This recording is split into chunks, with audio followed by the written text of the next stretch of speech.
Hi, my name is Caitlin and I am doing my presentation on Norwegian folk dance.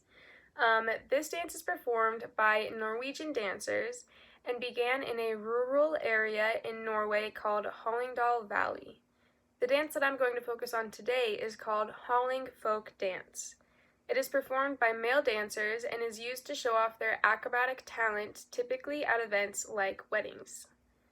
The function of folk dance, according to the evolution of dance forms, is to conserve communal values of the society.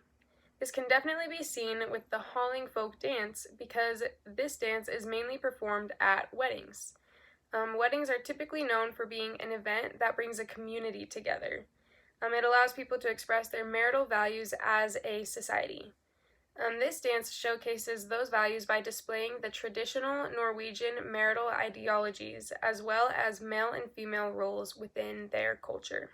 The main characteristic of folk dance that I saw represented in the Halling Norwegian dance is the roles for men and women are typically differentiated and often segregated.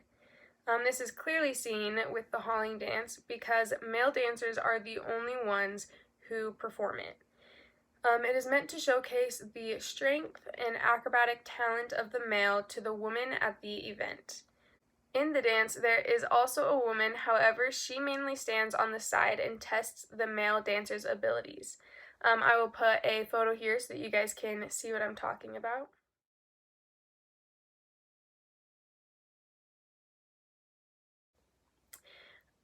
In this photo, you can see her standing on a chair. She will hold a hat high in the air with a stick to see if the male dancer is skilled enough to get it down. He has to jump as high as he can in the air and spin as he tries to kick it down with his foot. The second characteristic of folk dance that I saw is individual innovation in movement, music, and rhythm is occasional. In the Halling dance, the performer often inputs his own individual moments into it, whether that is an acrobatic talent he's wanting to display or creating footwork that goes along with the rhythm of the music. He adds his own flair to the movement to showcase his talents in the best way possible. The main way that I saw this dance reflect Norwegian culture was how it showed the typical roles of men and women in their society. It shows how men are seen as strong figures and how it is typically their role to put in most of the effort to impress the women. There are many elements of dance used throughout the Halling Norwegian folk dance. The main one that captures my eyes immediately when watching is the energy used throughout the piece. You can see a lot of strong movement, especially when the male dancer is showing off his acrobatic tricks. You can tell that his muscles are engaged and that it takes a lot of effort to execute some of those tricks, flips, and turns. There are also a lot of bouncing movements, especially as he is turning in circles around the room. The bouncing motion is in sync with the rhythm of the music. Here's a clip that I think shows the effort of the dance beautifully. In this clip, you will see both the strong movements as well as the bouncing movements. You can see the strength as he flips on his head without using his arms at all, and while he is spinning as high as he can in the air to kick the hat off of the stick. And you can see the bouncing movements as he spins and squats down after his tricks.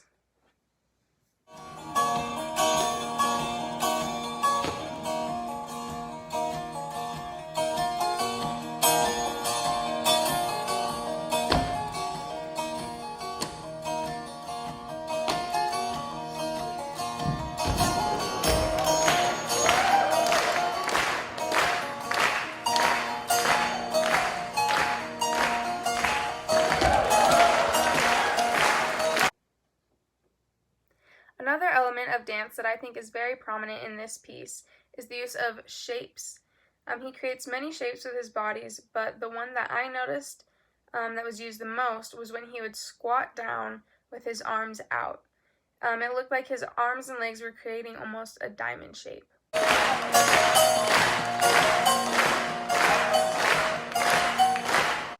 I also thought that his use of space was interesting. The entire stage was taken up even though there was only one dancer.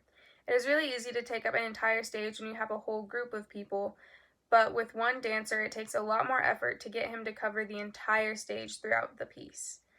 He travels around the whole stage in a circle as he is spinning around. He also takes up a lot of his own personal kinesphere as he's reaching both arms out to the side. Now I want to talk about the contextual research that I did and how it helps with my interpretation of the dance. I think that understanding men and women's typical roles in Norwegian culture is important.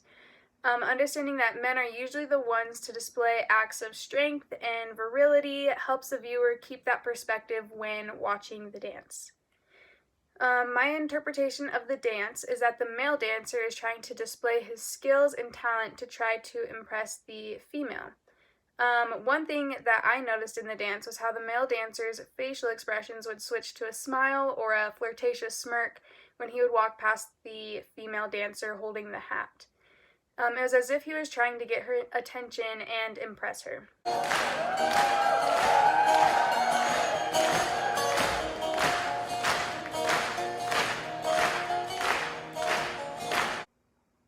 I also think that the flips that he executes are the main attraction of this folk dance.